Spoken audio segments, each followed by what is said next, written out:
Видео тий хүүхэлдэйн кино гэж ойлгох хэлбэрч шилжүүлж байгаа юм байна гэж би ойлголоо.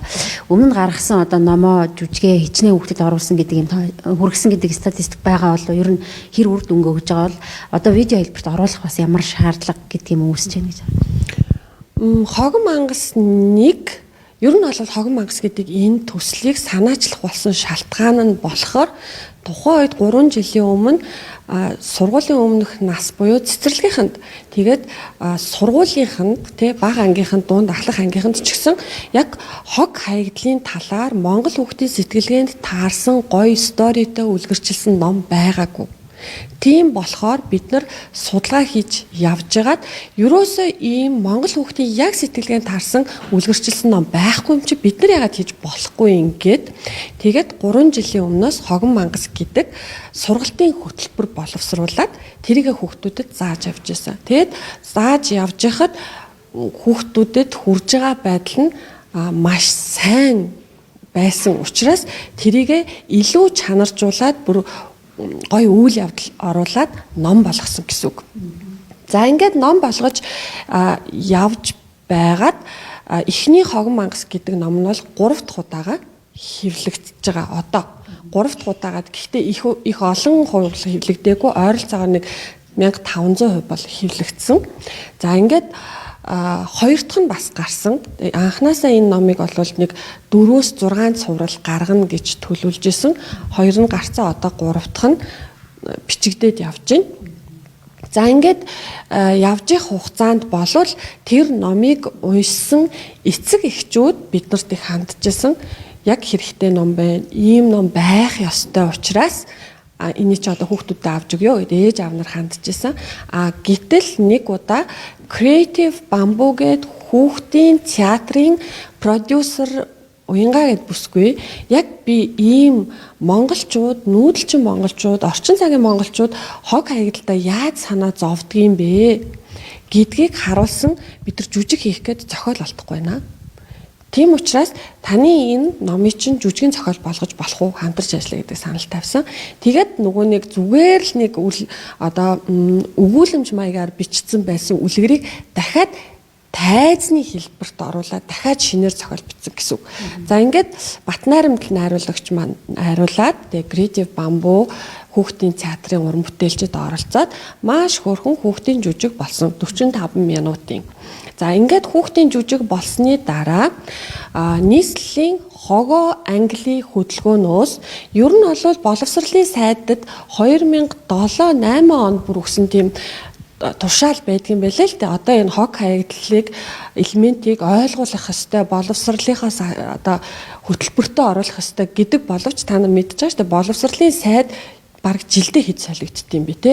Үнэхээр одоо тэр тушаал шийдвэр нь хэрэгжихгүй байна л та. Тийм болохоор нийслэлийн хэлснээр бол энэ жүжигч нь яг хүүхдийн одоо монгол хүүхдийн сэтгэлгээнд таарсан тий бага ангийнханд тохирсон ийм жүжиг болсон байгаа учраас бид нар сургалтын хөтөлбөр болгож байна гэсэн. Ингээд сургалтын хөтөлбөр болгоод яг энэ ковидын өмнө бүр ингээд кампайн маягаар нийслэлийн сургуулиудад тодорхой компаниудын тусламж дэмжлэгтэйгээр үзүүлж эхэлсэн баггүй юу? За ингээд жүжиг болголоо. Гэтэл жүжиг чинь бас хангалттай бус байгаад байна. Яагаад гэвэл тодорхой хэмжээнд цаг заа гаргаж тийшээ очих шаардлагатай болж гин. Тодорхой хэмжээнд төлбөр төлөх шаардлагатай болж гин те. Яг одоо хүүхдийн театрт нь очино гэвэл гих мэтэр ингээд бас нөө ээж аав нараас цаг шаардаад байна.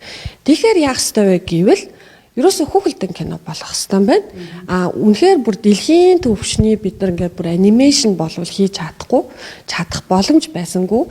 Гэхдээ өөрсдийн хүсэл зорилгоороо тэгээд Нүүбийн Джеффэс бид нар багахан хэмжээний санхүүжилт аваад тэгээд 2D анимашн хүүхэлдэйн кино болгоё гэж зорж байгаа.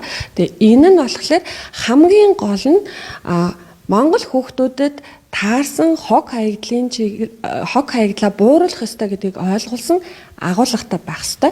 Гэхдээ контент болгон өөрийн хэлбэртэй учраас зохиолууд байнга өөрчлөгдөж байгаа. Би одоо жүжигийн зохиол бичгээд лав 2 удаа ингээд засаж янзлаад бүгдийг биччихсэн.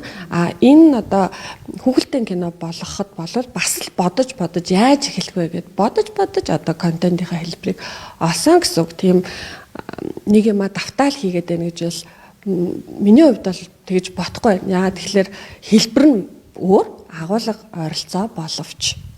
За ийм шаардлага. Тэгээд дээрэс нь одоо хүүхдүүд чинь ковид гээд тасралтгүй л одоо YouTube үзэж байна. Тасралтгүй л хүүхэлдэйн кино үзэж шүү дээ. Тэгээ гадны хүүхэлдэйн кинонуудыг одоо би сүүлийн үед бол үнэхээр их үзэж байгаа.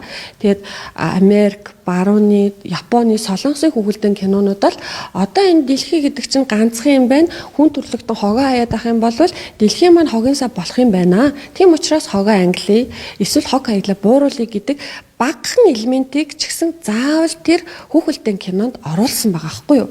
Ерөөсөө л тэгж байгаа. Тэгэхээр чин дэлхийн нийтээрээ ерөөсөө энэ хог хаягдал санаа зовж гин гэдэг нь тэр хүүхэлдэйн кино буюу хүүхдүүдэд ойлгуулах гэж байгаа аргаас нь ойлгуулчихж байгаа. Гэтэл манай хүүхэлдэйн кино би одоо хараагүй гэж магадгүй шүү. Тий яг ингээд хог хаягдлын талаар ангилах хэрэгтэй те бууруулах хэрэгтэй гэсэн хүүхэлдэйн кино дангаараа би бол хараагүй л байна л та. Тийм болохоор бид нар энийг хийх ёстой юм байна. Хүүхдүүдэд үзүүлэх ёстой юм байна. Дуртай үедээ YouTube-өөсөө хийн хүүхэд үзчихийг. Тэгээд хамгийн гол нь одоо сургууль цэцэрлэгийн багш нар эрхлэгчид яг манай энэ хогон мангас гэдэг номыг аваад бид нар өөрсдөө хүүхдүүдэд ойлгуулмаар байна гэд сургалтынхаа хөтөлбөрт оруулаад байгаа байхгүй. Тэгэхээр чин тэр багш нар ингээд хүүхдүүдэд энд анхаарна гэдэг чинь яг хүүхдүүд ингээд заана гэсэн үг шүү дээ. Тэгэхээр тэр багш нарт ч гэсэн хөтөлбөрт нь дэмтэй, нэмэртэй ерөөсөө хамтраад л энэ хог хаягдлаа бууруулахад анхаарыг гэж л бодоод байгаа. Өнөөдөр 7 настай 3 4 настай хүүхэд чинь юу заасна, юу хэвшүүлнэ яг одоо 10 20 жилийн дараа яг тийм хүүхэд л хүн болж төлөвшөн шүү дээ. Монгол улсын иргэн бол төлөвш учраас хэрвээ бид нар оршихуйн үндэс болсон байгалаа хайрлая л гэж бодож байгаа бол өөрсдөө эрүүл саруул амьдрий л гэж бодож байгаа бол энэ хог хаягдал зайлшгүй анхаарах хэрэгтэй. Тэгээ хийх хэрэгтэй юм аа л бид нар хийгээд явж байгаа хгүй. Дандаа л залуучууд байдаг л да. Манай хоггүй Монголын төр юмс байгууллагатай л. Ном гаргаад жүжиг тавиад за тэгээд ийм хүүхэлдэйн кино хийгээд яваад байгаа эцсийн гол зорилго бол те нөгөө Монголын төдийгөө цаашлаад дэлхийн гэдэг юм уу те энийг дэлхий л байгаа штэ байгалаа л ерөөсөө хамгаалъя гэдэг л том зорилго. Тийм штэ. Ерөөсөө одоо ингээд хартаа сүүлийн 3 жил би ингээд эргэн тойрноо яг энэ хог хаягдалтай холбоотой судлаад яваад штэ. Ковидоор тэдэн хүн өвдлөө гэл одоо ингээд амьсаа алтлаа те 3 4 5 хүн гэл яриад байна. Гэтэл энэ орчны бохирдол гэдэг чинь яг хүн чинь өөрөө амтын болохоор орчин нь бохор, агаар нь бохор, ус нь бохор, те хөрс нь бохор болчоор эргээд ялтчгүй өвдөж байгаа байхгүй юу. Тэгэхээр бид нар өөрсдөө эрүүл саруул бай гэх юм бол энэ хог хаягдалтаа анхаарах хэрэгтэй, орчноо анхаарах хэрэгтэй. Байгалаа цэвэр, ариун, нанднаар нь хадгалахын төлөө хүн бүр хичээх хэрэгтэй.